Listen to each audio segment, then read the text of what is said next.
When researching my vlog, The Soul and Death, it occurred to me that the older soul appears to become more like an empath. Is this true?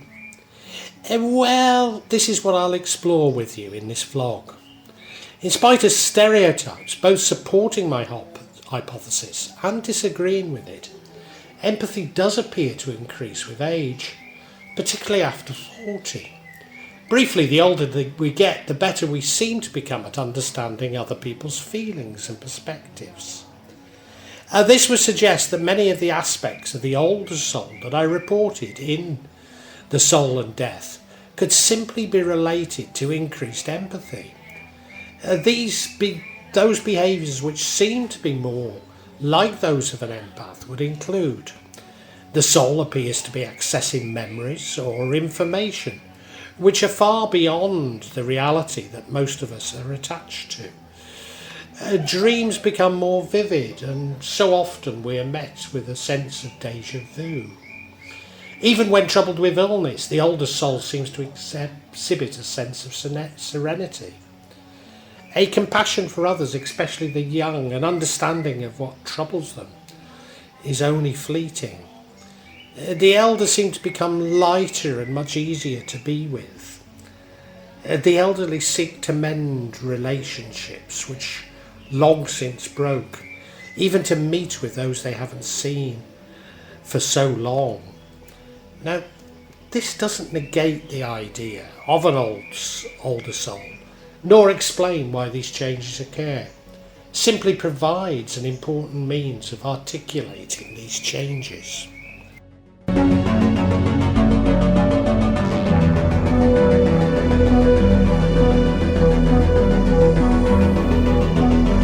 There is some academic research which sheds light on my hypothesis, although it's neither extensive nor conclusive. Empathy comprises the ability to feel compassion for another person's experience, emotional empathy, and the cognitive capacity to take the mental perspective of another person in order to understand their feelings, cognitive empathy. Empathy is thus thought to be made up of the two primary components: emotional empathy, which, as I've said, the capacity to feel either compassion or similar emotions to what another person is experiencing, and secondly, cognitive empathy, the capacity to take mental perspective of others and understand their thoughts and feelings. Regrettably, academics do not agree on the terminology and how to measure these components. With each component of empathy, there are subdomains that all have different influences on emotion, well-being, and pro-social behaviours towards others, such as donation and volunteerism. Psychologists measure empathy as a general tendency, e.g. a trait, a momentary emotional response, i.e. a state, or a behavioural response.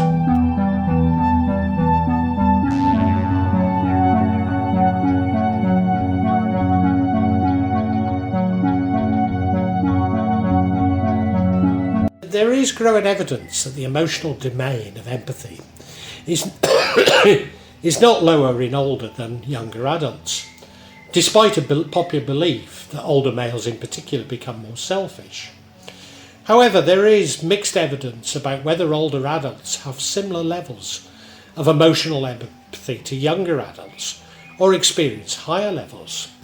Increased emotional empathy can be seen in terms of feeling compassion for others or experiencing congruent emotional responses. Nevertheless, the researchers identified certain indications of age-related escalation in emotional empathy as individuals grow over. The social emotional selectivity theory suggests that older adults prioritise emotionally meaningful social connections, which may explain their continued or even heightened emotional empathy. In contrast, dynamic integration theory suggests that cognition declines in later life, might negatively impact emotional functioning, including empathy. Research suggests that cognitive empathy, the ability to understand another person's thoughts and feelings, tends to decline in older adults, especially males over 75. The decline in cognitive empathy may be linked to age-related changes in brain regions associated with perspective taking. The cognitive component of empathy includes one's capacity to understand the thoughts and feelings of others who are suffering. Some studies indicate that cognitive empathy abilities peak between 35 and 55 years of age and then gradually decrease. In other words, the distribution looks like an inverted U. If this is true, then it would explain the rather inconclusive results. But state cognitive empathy performance might be task dependent. There is some evidence of potentially increased state affective empathetic responding in older age. This might be related to executive dysfunction, in particular poor inhibitory control. Somewhat surprisingly, older adults are not necessarily prone to behaving positively in social encounters, but they are engaged in a more diverse positive behaviours, e.g. show affection, express gratitude, offer constructive support, than less empathetic older adults. And more empathetic older adults express more positive emotions, along with positive social behaviours, and expressed fewer negative emotions when engaged in the negative behaviours.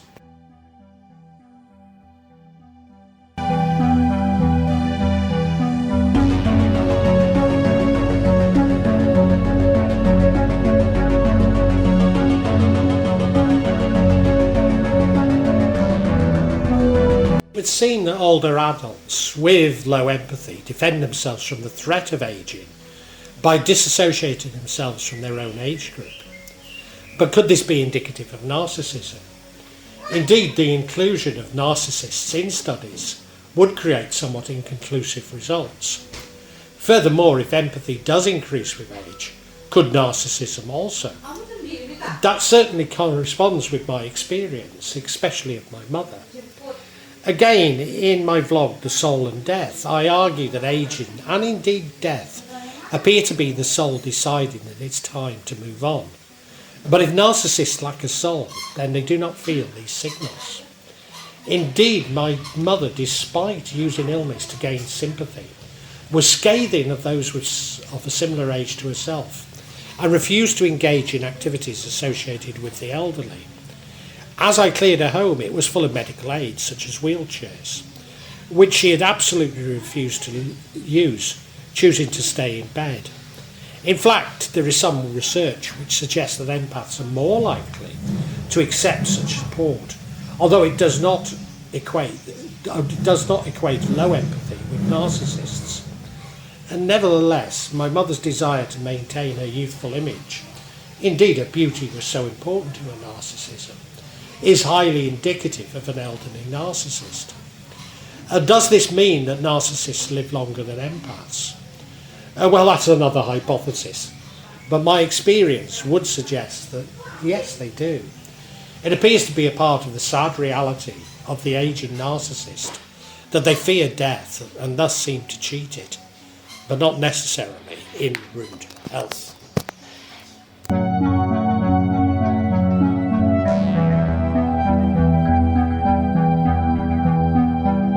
Assuming that for some elderly at least, empathy does decline, it might include, firstly, diminishing patience. As people age, patience can take a hit. It's not surprising that we conscientiously decide. It just sort of happens. Older people get grumpy easily or find it hard to tolerate differing opinions. In males, this appears to be strongly correlated with testosterone depletion. I regularly take Pasak Bhumi or Tonkat Ali, as it's also known, to mitigate this effect, and at least initially found the effect on my mood to be profound. Secondly, a lack of active listening. Some elderly people seem no longer interested in listening to others, even in conversation itself. Active listening is more than just hearing the words somebody says. It's about being present and digesting these words, showing genuine interest and understanding. I used to claim that my mother had selective hearing, only hearing what she wanted to. but she was also completely disinterested in most conversations and would simply talk over them about the subject she wanted to talk about, irrespective if others were responding or even listening. Certainly she was a covert narcissist, and this is highly indicative of the elderly narcissist. 3. Increased criticalness. Empathy thrives on acceptance and understanding, not judgment. However, as we age, we sometimes adopt a more critical lens towards others. This could be due to life's experiences that has made us more cynical or cautious. Or maybe we've been hurt before because we're too kind to people who didn't have good intentions.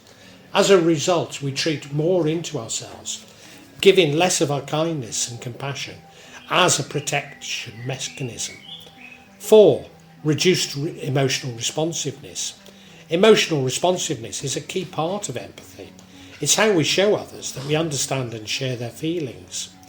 When this is dulled, it can seem like we're disconnected or not fully engaged with people around us.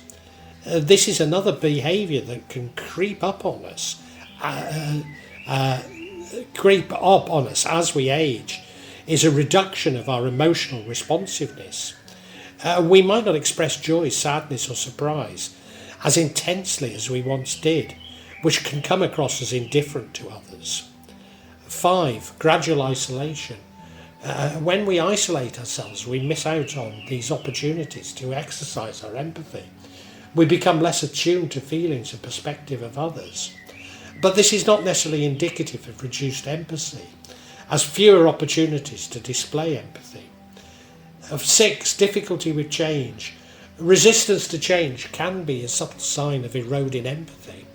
When we're not open to new ideas or experience, we limit our ability to understand different perspectives.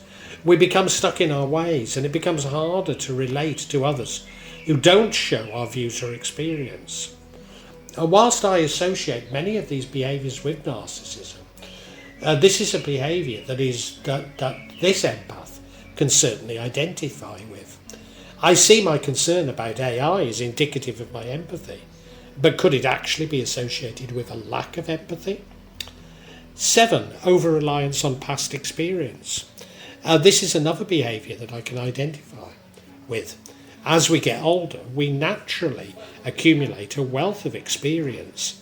These shape our understanding of the world and inform our future decisions, but sometimes we can become too reliant on our past. 8. Neglecting self-care. The most essential thing to remember is that empathy starts within. It's hard to be empathetic towards others if we're not taking care of ourselves.